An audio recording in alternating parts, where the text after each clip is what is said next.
Welcome to the Vision Bank digital platform. Once the relationship manager confirms that your account has been created, both the inputter and authorizer system administrators will receive an email containing a temporary username and password. Today, we will walk you through the post-onboarding steps for this process. In this example, the inputter has received the email with the username and password in separate messages. The user should click on the link provided in the email and enter the temporary username and password sent to them initially.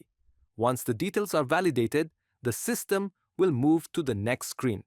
At this point, you will need to download the Microsoft Authenticator app on your Apple or Android device. By pressing Next, the screen will display a QR code for scanning.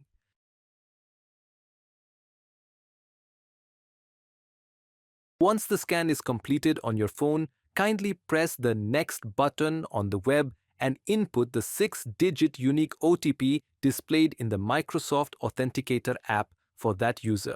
After the details are validated, the system will prompt you to set a username and password. Please note, we are setting up the admin maker account for the Colgate company. In this case, the user has provided the details as Colgate Maker, and I will follow the password policy for setting the password and select the expiry date option. I'll also select the Terms and Conditions checkbox and press the Confirm button to proceed to the next screen. Now, the system has successfully updated my username and password, replacing the temporary username and password that were initially sent.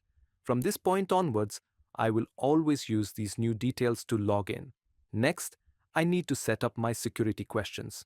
In case I forget my password, I will be able to recover it by answering the questions I am setting up now. Once the questions are set, I will be logged into the Admin Maker portal of Vision Bank for the Colgate company.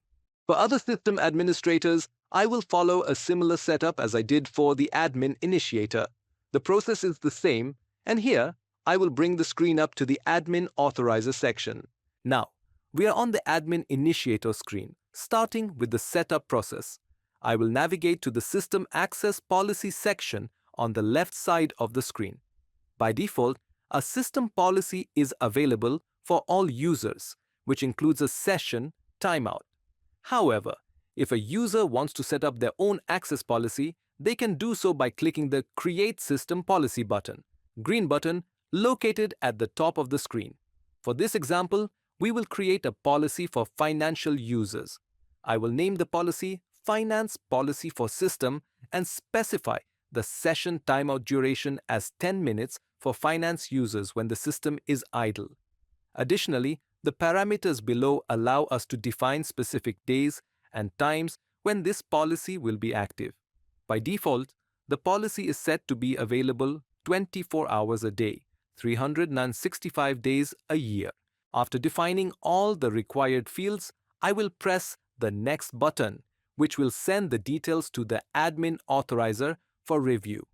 The Admin Authorizer can log into their system and see the newly created system policy listed in the pending pool as awaiting approval.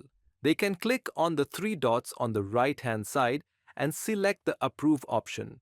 Once the policy is successfully approved, the finance system policy becomes active and can be assigned to financial users as needed.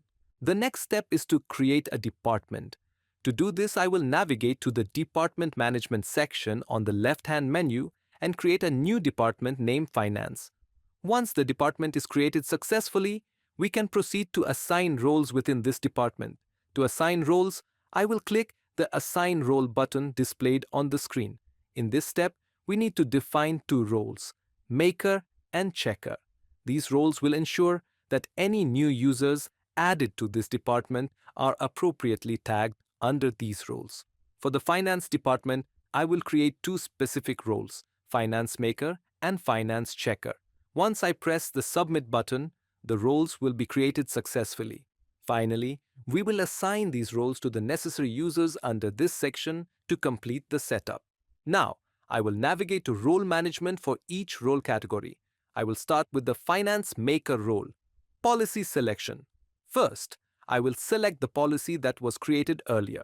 Next, I will choose the service type as financial service and press the Next button. Service setup.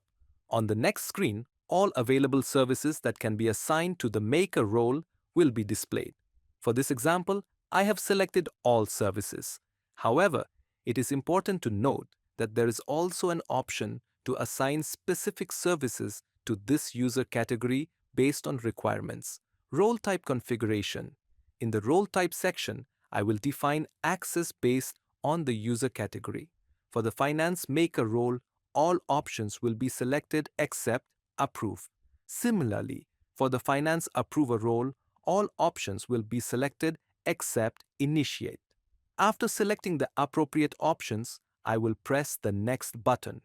Service details. Configuration. The next screen will display a list of service sets. Users can configure each service by clicking the Edit Accounts option on the right-hand side. This allows selecting the accounts to be displayed to users assigned to the Maker category.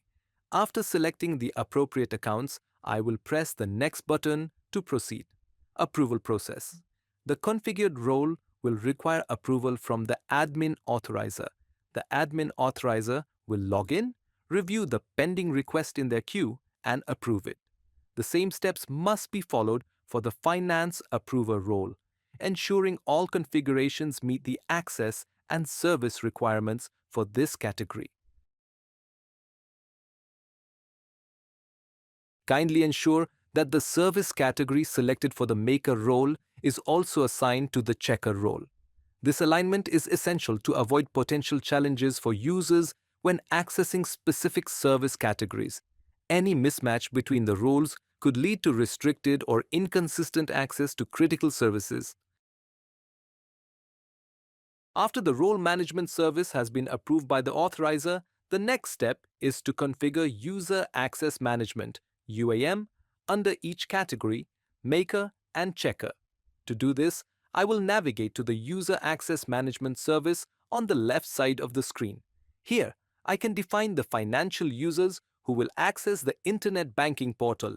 For better understanding, I have included an animation that demonstrates the UAM process. In this step, an admin maker can be assigned as either a financial maker or a financial checker. Similarly, I can create new financial makers or financial checkers, distinct from the admin maker and checker roles. This setup ensures flexibility and proper role allocation for efficient user management within the system. To proceed, I have set the admin maker as the financial maker. The next step is to upload the passport by clicking the Upload button. Once the document is uploaded, the system will automatically populate the details retrieved from the document. Next, I will provide the financial maker's email and mobile number and then press the Next button. In the following step, I will define the role for this user. I will assign the role of financial maker and specify the access rights period, including the start and end dates. It is critical to ensure that the end date doesn't exceed the passport's expiry date. Additionally, I will select the system access policy that we defined earlier. This step requires approval from the admin authorizer. Once the admin authorizer approves the user setup, an email will be triggered to the designated financial maker, confirming their access. Both the financial maker and financial checker users have been defined and approved by the admin authorizer. The next step is to configure the authority matrix. To proceed, click on the authority matrix button located on the left-hand menu. Select the service for which you need to define the matrix.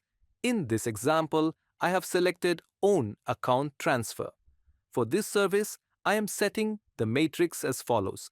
Transactions initiated between 100 and 10,000 require approval from a checker. Additionally, I am specifying which checker will approve such transactions. After configuring the matrix, I will press the Next button and submit the request for approval to the admin authorizer. This process must be repeated for all the services listed, ensuring the maker-checker roles are appropriately set for each requested service. All these requests will then need to be approved by the admin authorizer, whose approval queue will display the pending items.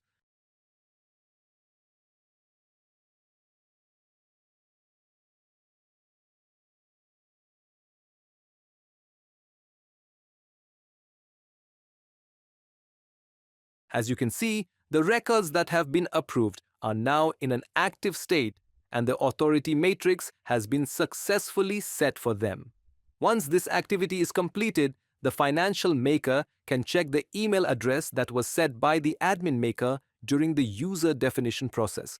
Both the financial maker and financial checker will receive an email containing a temporary username and password. The financial maker can then reset the username and password by following the same process that was defined earlier for the admin maker.